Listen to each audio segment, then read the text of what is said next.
Muy bien, ahora estamos en el segundo video y es sobre el mismo tema, pero vamos a enfocarnos hacia las aplicaciones. Ok.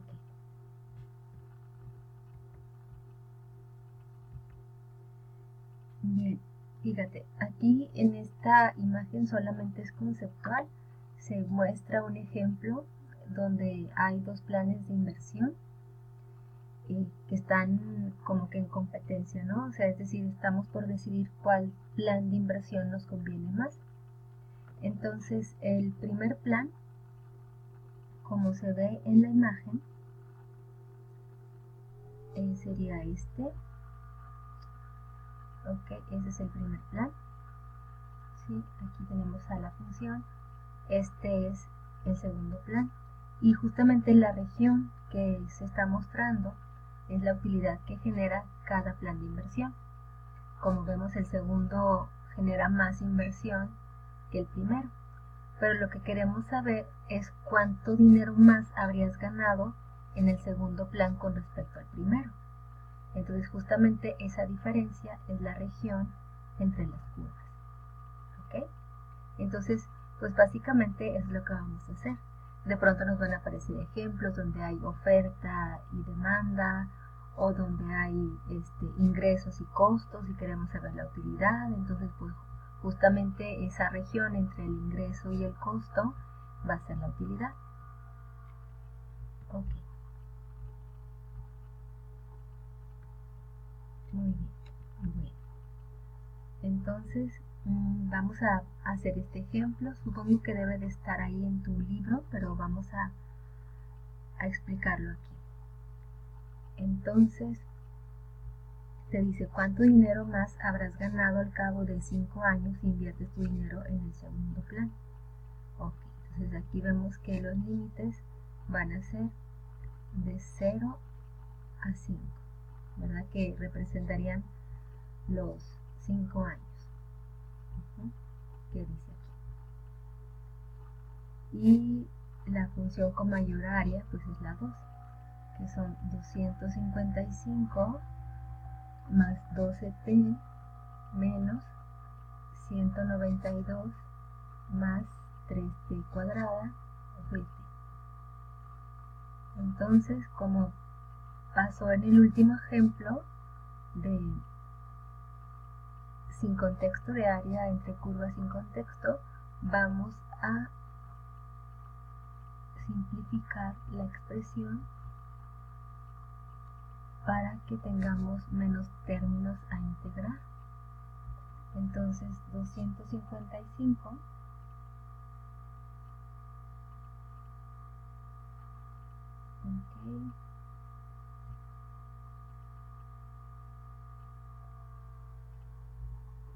menos 195 nos dan 60 perdón,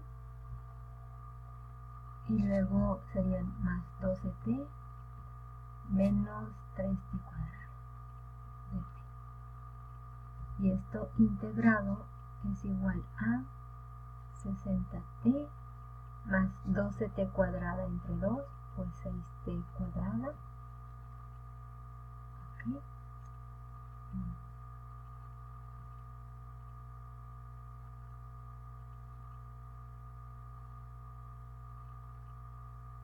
Y luego menos 3t al cubo sobre 3, o sea, t cúbica.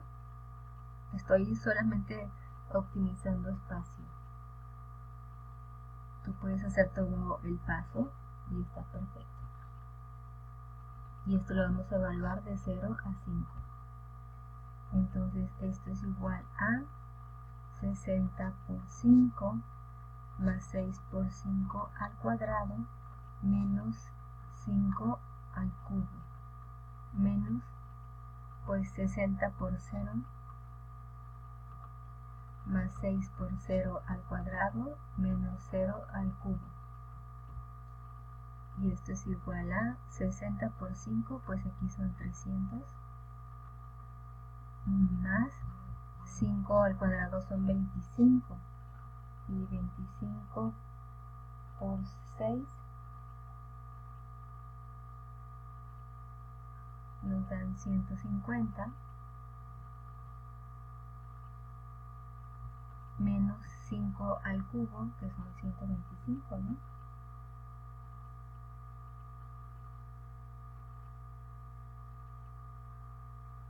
Ajá, 125. Ok, menos pues 0, todo lo del otro corchete es 0. Entonces aquí son 450 menos 125. Y eso nos da 325.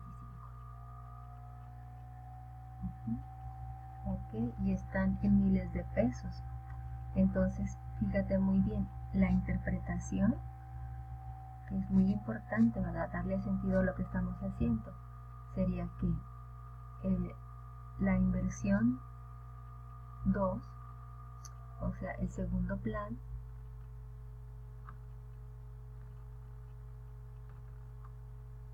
genera 325,000 pesos más que el primer plan. Entonces, se esperaría que al final de tu resultado pues dieras una interpretación de lo que acabamos de obtener. ¿Ok? Entonces, esto es igualito al tema del video anterior, solo que en el video anterior estábamos entrenándonos, ¿no? Estamos haciendo el algoritmo para ahora ya pasar a las aplicaciones, que es lo más interesante. Muy bien. Ahora fíjate, te voy a presentar este caso que a mí me encanta, es la curva de Lorenz. La curva de Lorenz lo que determina es qué tan equitativa es la repartición de la riqueza en un país. Entonces, imagínate que esta curva, déjame lo señalo mejor con el cursor, esa línea que vemos ahí, esta línea es el ideal, ¿verdad? Porque la distancia que hay hacia cada uno de los ejes es la misma. Entonces está representando que el dinero se está repartiendo de forma equitativa entre toda la gente de un país. Obviamente esto es una utopía, no es posible que suceda y quién sabe si algún día va a suceder. Pero bueno, ese es otro tema. Y luego tenemos la curva de Lorenz. La curva de Lorenz es lo que realmente está pasando. Entonces justamente este gap o esta región entre las curvas es el área de desigualdad.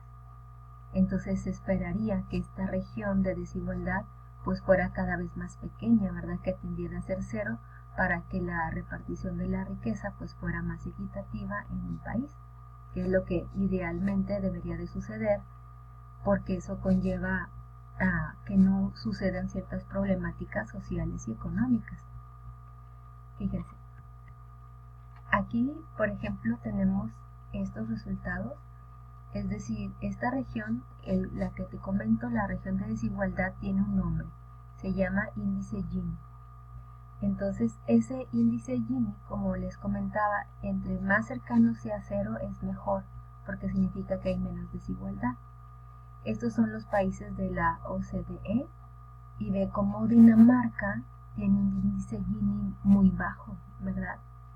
O Suecia o Luxemburgo, y así te vas. Aquí tenemos a la media y te vas, y aquí está México con un índice Gini pues como de 0.47. Entonces ese indicador es muy importante para los inversionistas, por ejemplo, porque pueden tomar ese indicador como base para saber qué les espera, ¿no? Para saber si van a invertir. O por ejemplo, si tú dices, bueno, quiero lanzar un producto en tal país donde el índice Gini pues es muy alto, pues quizás no haya gente suficiente que te compre tu producto, ¿no? Sobre todo si es un producto de lujo o que no sea de primera necesidad, por citar un ejemplo. Entonces, o igualmente ese indicador te puede decir que al haber tanta desigualdad, pues a lo mejor hay delincuencia, a lo mejor hay problemáticas sociales que no te van a permitir fluir con tu negocio como tú esperarías. Entonces, realmente este índice pues es un indicador económico muy importante. aquí tenemos otra gráfica, y esta creo que es más reciente, es del 2013, y aquí ya se integra Chile. Chile tiene un indicador un poquito más grande, pero si se dan cuenta, como que tristemente parece que México subió su índice Gini en ese tiempo. Habría que investigar cuál es el índice Gini de México actualmente. De hecho, si alguien lo investiga y nos lo comparte en el grupo de WhatsApp, ese alumno se va a ganar un Stark. Pero tiene que poner evidencia, ¿verdad? No se vale inventarlo.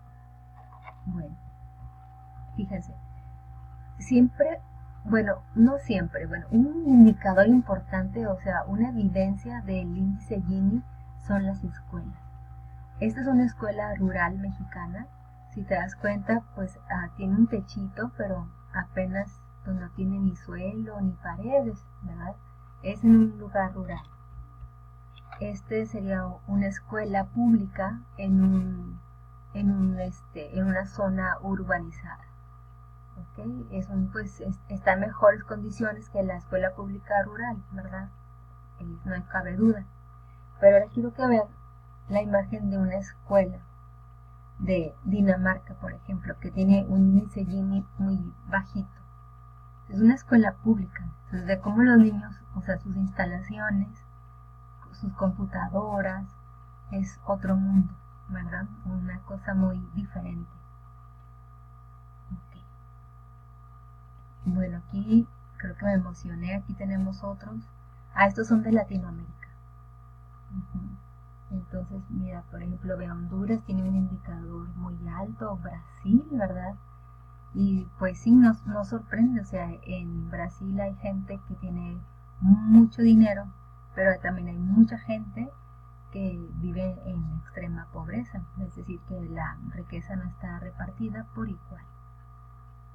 Okay, aquí pareciera que el que está mejor es Uruguay, ¿verdad? Y bueno, México al menos está más o menos como en la mitad. Muy bien. Bueno, aquí tenemos más gráficas. Esta me llamó mucho la atención, por ejemplo. Digo, en cuestión de política realmente no sé gran cosa, pero me llamó la atención Bolivia. Que después de que el presidente Evo entró al poder, vean cómo el índice Gini bajó, ¿verdad? De estar en .60 bajó a .47. Entonces, ahí lo único que me hace pensar es que cuando vemos las noticias, pues hay que tener cuidado, ¿verdad? Hay que tener otros parámetros, otros indicadores para estar de acuerdo con las noticias que nos dicen. Okay. Bueno, vamos ahora a lo matemático. Este índice Gini se puede calcular como una región entre curvas. Fíjate aquí. Aquí tenemos la función x, que es la ideal, y le vamos a quitar la función g, que es la curva de Lorentz. Entonces, y esa diferencia entre el área más grande, que es la función x, nos da justamente el índice Gini. Esto no es necesario que te lo aprendas, simplemente lo quiero ilustrar. La función de abajo, pues es como es una integral conocida, pues de una función conocida que es x, pues la integramos, ¿verdad? La integral de x pues es x cuadrada sobre 2, que se evalúa entre 0 y 1 y nos da como resultado un medio en el denominador. Y ya sabemos que cualquier cosa entre una fracción, pues nada más la volteas y te queda.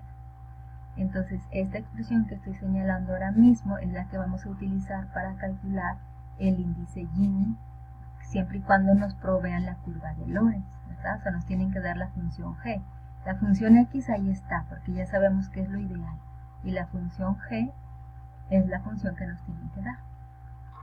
Ok, muy bien. Bueno, creo que este video se me va a cortar. Voy a tener que dejar hasta aquí la explicación. Y voy a grabar otro video donde les voy a presentar un ejemplo ya calculado del índice Gini y o de otra situación. ¿Ok?